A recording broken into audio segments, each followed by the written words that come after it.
Bonjour et bienvenue sur No Limit Sécu, le podcast francophone hebdomadaire dédié à la cybersécurité.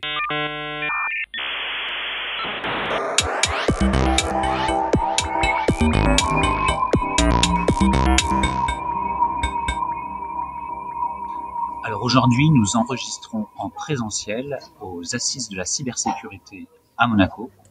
Et autour de la table physique, les contributeurs No Limit Sécu sont Loïs Samin. Bonjour. Nicolas Ruff. Bonjour. Jérôme 16. Bonjour. Et moi-même, Johan Uloa. Alors, Jérôme, pour les auditeurs qui ne connaîtraient pas cet événement, est-ce que tu pourrais en faire un descriptif ? S'il en reste. S'il en reste.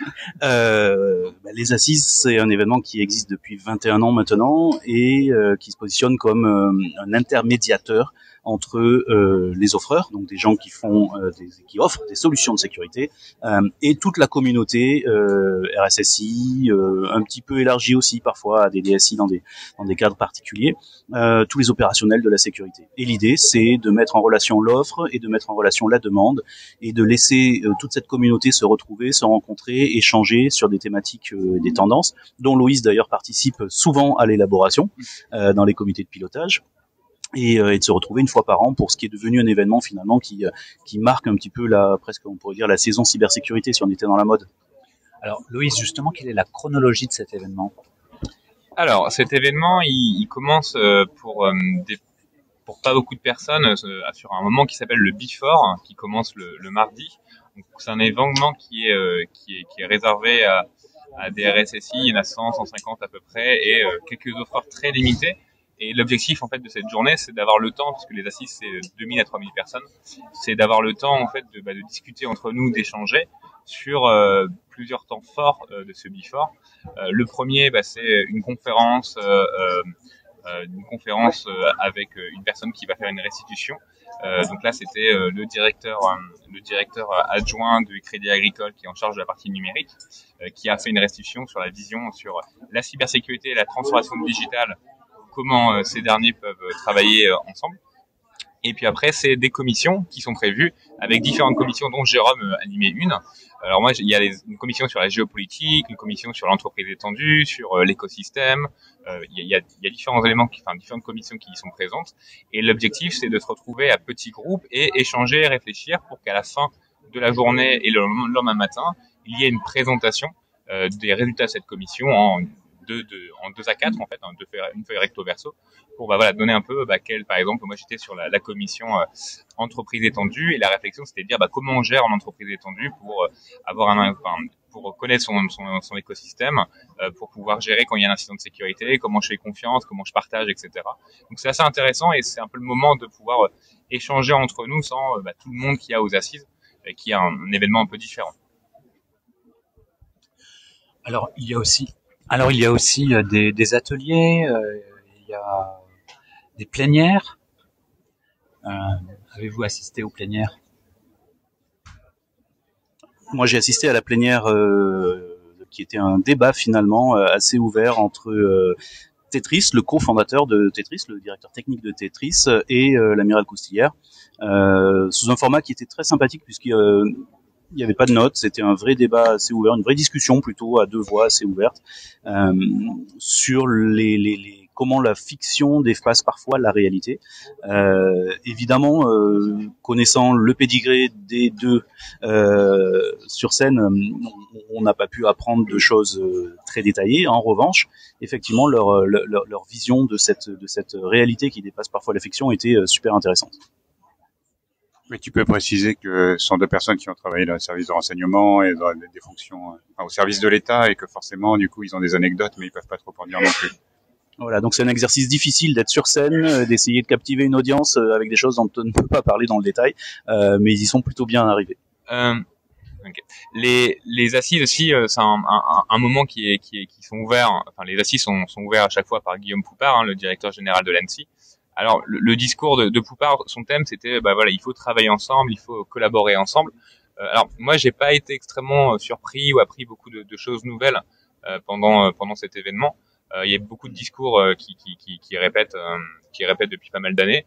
Les points assez importants, il expliquait que parce que le thème des assises de la sécurité, c'est le back to basics, c'est le back to fundamentals. Donc, parce qu'il y a 10 ans, Patrick Payou, le DG de l'ANSSI à ce moment-là, avait sorti ce discours back to basics, qui dit voilà, c'est bien d'acheter des produits de sécurité, des nouveaux produits, etc. Mais finalement, faut avoir les basiques, tout simplement sécu.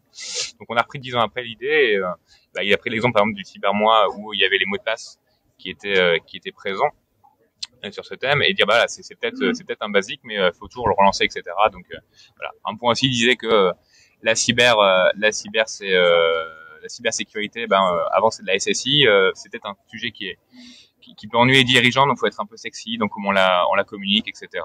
Il a parlé aussi de l'investissement d'argent de 160 millions d'euros que le gouvernement a fait pour la cybersécurité. Alors j'ai eu un peu de retour de gens à côté, par exemple je sais que les gens des hôpitaux, ça c'est 30 millions ou 28 millions, on dit c'est bien 28 millions, mais quand on a 450 hôpitaux, quand on a etc. Finalement c'est juste le prix de mes antivirus, de mes licences antivirus. Mais voilà, il y a des initiatives qui se lancent, c'est plutôt bien, mais voilà, on va voir ce qui sera fait après. Je sais pas ce que vous avez pensé, vous, du discours de Poupard, ou s'il y a des choses à rajouter. Moi, je pense que ce qui m'intéresse surtout, c'est de constater que aujourd'hui, 10 ans après, on en est encore à parler du back to basics. Donc, on peut légitimement se poser la question de qu'est-ce qu'on a foutu pendant 10 ans. La question est ouverte. Teaser, il y aura peut-être un épisode sur l'échec de la sécurité un de ces jours. Oui, mais le terme est protégé, il faut qu'on paye une licence, on n'a pas encore les moyens. Tu peux utiliser les 28 millions pour te payer la licence, t'inquiète pas. Jérôme, tu as animé un atelier ? Alors j'ai animé un atelier qui était l'atelier en collaboration avec l'AMRAE, qui est l'association des risk managers, dont la thématique était risk manager et RSSI, comment se donner la main. Je schématise. En gros, c'était comment rapprocher le RSSI du risk manager et comment faire en sorte que la vision du RSSI s'inscrive dans la vision des risques beaucoup plus globaux de l'entreprise, et à la fois comment faire en sorte que les risk managers aient une vision du risque cybersécurité qui soit la plus juste et efficace possible, sachant que certes, il y a évidemment des passerelles entre les deux,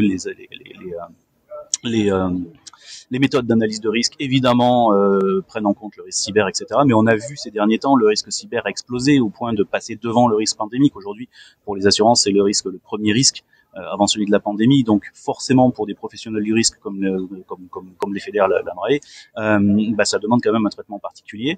Et jusqu'à présent, c'est vrai qu'on pouvait se rendre compte parfois que le RSSI était cantonné dans des visions assez techniques, à qui on lui demandait d'exécuter des choses ou d'exécuter une stratégie finalement qui était peut-être définie avec son concours, mais pas totalement. Et de leur côté, les risk managers voyaient le risque cyber uniquement sous un prisme très technique. Or, on se rend compte aujourd'hui, et notamment dans des cas tout bêtes, qui sont en plus des cas pas très très avancés en termes de complexité technique, des attaques par ransomware, on se rend compte que le risque cyber, c'est un impact massif global sur l'entreprise, c'est un arrêt de l'activité qui avait généralement pas été prévu dans les analyses de risque, parce que quand on est une entreprise avec plusieurs filiales à travers le monde, plusieurs usines, on n'a jamais prévu que tout s'arrête au même moment en même temps. Aujourd'hui, c'est le cas. Donc, cette table ronde a permis d'essayer de poser des bases, de donner des pistes pour que le risk manager et le RSSI se parlent mieux, de manière plus efficace. Et de toute façon, ils ont tous les deux évidemment le même objectif, qui est de protéger leur organisation. Et donc, ils soient alignés dans cet objectif-là le plus efficacement possible, en tout cas. Donc l'idée c'était principalement d'améliorer la communication entre ces deux entités. D'améliorer la communication, de discuter des outils ou des méthodes qui permettent de faire que cette communication soit plus efficace. Parce que c'est pas tout de se parler, au moment donné, il faut qu'il en sorte quelque chose. Donc comment on formalise ça, comment on suit les progrès, etc. Voilà, donc on a parlé de tout ça. Et ce qui est intéressant de prendre en sortie finalement de cette table ronde, c'est pas tant le détail de ce qu'on a pu dire ou pas dire, c'est surtout de constater que ce rapprochement est initié, qu'aujourd'hui le RSSI est très visible de la part des risk managers, et à l'inverse que le risk manager, le RSSI plutôt, a bien compris qu'il ne pourra rien faire, il pourra pas briser son plafond de verre, on va dire, s'il ne parle pas à risque et s'il ne collabore pas avec les risk managers. Bon, là encore, c'est un risque. La gestion des risques cyber, c'est quelque chose qui existe depuis longtemps, puisqu'au niveau de l'Europe, par exemple, il y a un groupe de travail qui a 15 ans sur les risques systémiques liés à l'utilisation d'Excel.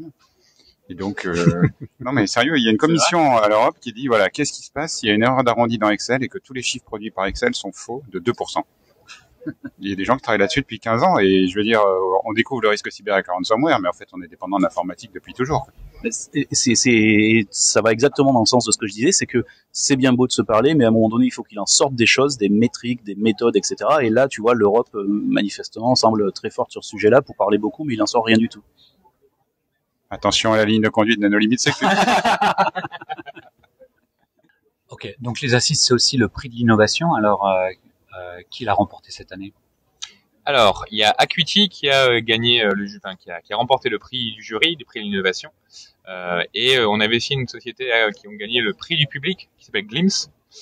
Donc ces deux sociétés, voilà, Acuity, ça fait de la gestion de vulnérabilité, c'est un outil pour centraliser tous ces tests tous ces pentests, ces résultats pour pouvoir faire pouvoir maîtriser, regarder où ça en est concrètement, de ces mesures de sécurité, de son plan de remédiation, etc. Donc c'est un truc qui permet d'agréger les pentests manuels, le Qualys, le Rapid7, etc. Et Glimpse, c'est une solution qui était assez intéressante. C'est une solution qui est peut-être moins directement pour le public à acheter, mais en gros c'est une techno pour faire l'analyse en fait de malware concrètement, qui sort je crois de chercheurs de la DGA, je crois. Et on a fait un épisode No Limites Sécu avec eux, donc les auditeurs fidèles connaissent bien. Et puis ceux qui veulent, ils peuvent réécouter l'épisode sur No Limites. Et bon voilà, c'était le prix du jury qui était donné hier soir tout simplement.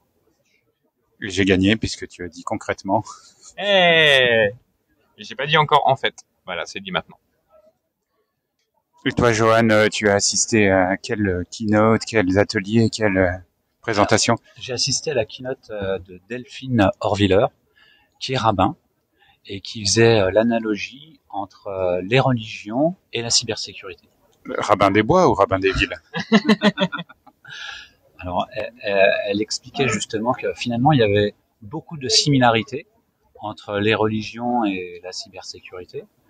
Du point de vue, par exemple, de la parité, elle disait qu'effectivement, il n'y avait pas beaucoup de femmes dans le domaine de la cybersécurité, mais qu'on était des petits joueurs au regard des religions, parce que il y avait très peu de représentatrices de la gente féminine, rabbin par exemple, ou prêtre. Alors c'est faux, parce que chez les raéliens, il y a beaucoup de femmes. Elle parlait des trois principales religions.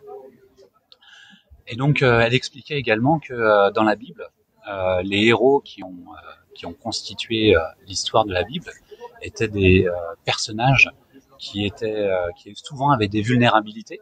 Donc par exemple Abraham, qui représente la paternité, qui ne pouvait pas avoir d'enfant, Isaac, qui est un visionnaire qui était aveugle, et puis Moïse, qui devait retranscrire la parole de Dieu, qui avait des problèmes d'élocution. Et Jacob.